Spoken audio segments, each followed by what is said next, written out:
So yun, okay, AGX, kamusta kayong lahat? At okay, Ethereum update, no? So nakita nyo naman, nung bumili tayo ng Ethereum is nasa 2.3. So ngayon 3,000 na Ethereum. Okay, so ano yung expected ko na pwedeng maging price ng Ethereum next year, no? So for me kasi, syempre alam naman natin, Bitcoin isa sa pinaka-safe yan. Yan yung pinaka-safe, no? Kung gusto mo talaga na mag-invest sa crypto, Bitcoin talaga ang isa sa pinaka-maganda. Pero ang laki kasi ang laking tawag dito, ang laki ng puhunan na kailangan mo for Bitcoin, di ba? So ako naman, ang next na pinaka-safe para sa akin, ETH, no? So kung mapapansin nyo, ang ETH ngayon is nasa $3,000 pa lang. Sa Pilipinas, malaki yun. Okay, sa Pilipinas, malaki yun. Nasa 170 or 190,000 na ang tawag dito, tama ba? Ang $3,000, no? Pero sa ibang bansa, napakaliit nun, no? Sahod lang yun eh. Sahod lang talaga nila yun.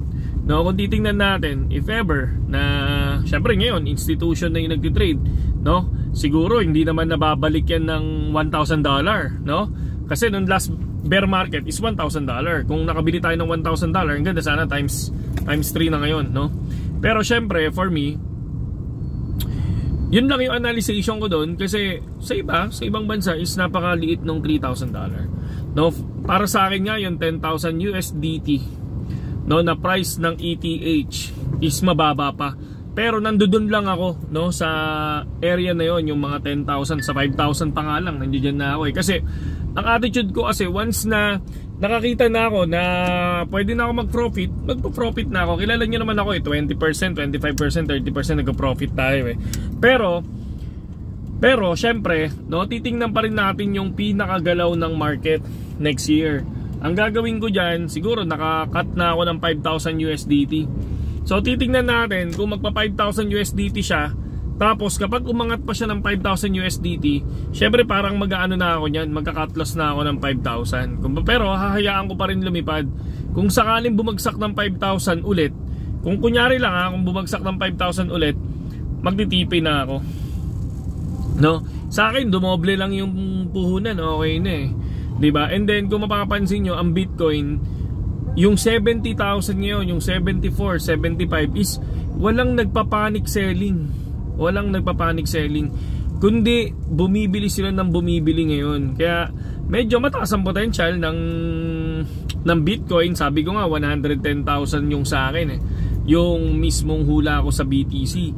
Pero yung iba, sinasabi nila maliit yung 110,000 mo AGX, no? Para sa amin 200,000, sa kanila 200,000, 180, may 300 pa nga, may 500 pa nga. So ako, wala ako dun sa area na yun. Nandun pa lang ako sa area na 110,000 kasi binabase ko lang doon sa mga bull market before kung ilan yung percent na inaangat ng Bitcoin every time na nagkakaroon ng halving, tapos napupunta sa bull market. Ayan, yan yung mga basehan lang natin. Kaya sabi ko medyo mababa nga daw, pero sa akin nga, alam nyo naman ako eh, hanggang basta kahit mababa, basta profit na ako is okay lang. Kaya nga tingnan nyo yung trade ko kanina, di ba? Yung kahapon, 8 trade, talo 1, panalo 7. Ngayon 4 na trade, may pang 5 ako ngayon, no? Nakalong ako sa ETH ng 3,030, so nasa 3,050 na, no? 3,050, tama. So profit na ako ng 20% to 25%. Mamaya ipapatay ko na. Pero yun lang, yun yung pinapaliwanag ko sa inyo, kasi yun lang yung tipi ko eh. Ganun lang ako mag-trade eh. Kasi kung kunyari maraming ano yan, maraming 25%, maraming 20%, di ba? Kaya mo pa rin makuha yung 100%. Parang kanina, yung 4 na trade ko, isang 18, isang 22, ay dalawang 22, dalawang 25. Almost 100% na yun kung titingnan nyo mga idol, di ba? Almost 100% na.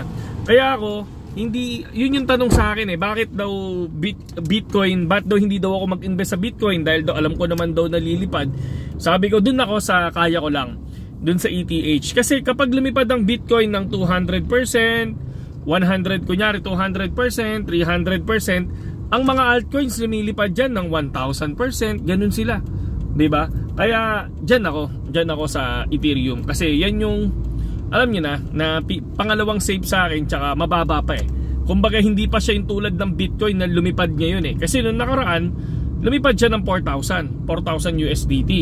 So ngayon, hindi pa siya lumilipad ng 4,000 USDT. Yung Bitcoin, lumipad na siya ng 73 nung nakaraan, sumunod ang ETH ng 4,000. Ngayon, si Bitcoin lumipad ng 76, si ETH, ngayon pa lang nag 3,000. So tingin ko, medyo hindi nag-out, parang ano eh, wala sa, parang ano, kumbaga hindi siya nagpe-perform ng maayos. So baka tingnan natin, baka biglang pagpasok ng alt season lumipad diyan, di ba? So yun lang naman sa akin, yun lang naman yung kung bakit ako ETH, mga lodi. Ganun lang kasimple, no? Saludo sa inyo lahat, KGX, at ingat mga pogi. Sa mga wala pang BitGet pasok lang kayo sa link natin sa description natin mga idol. Okay? Saludo.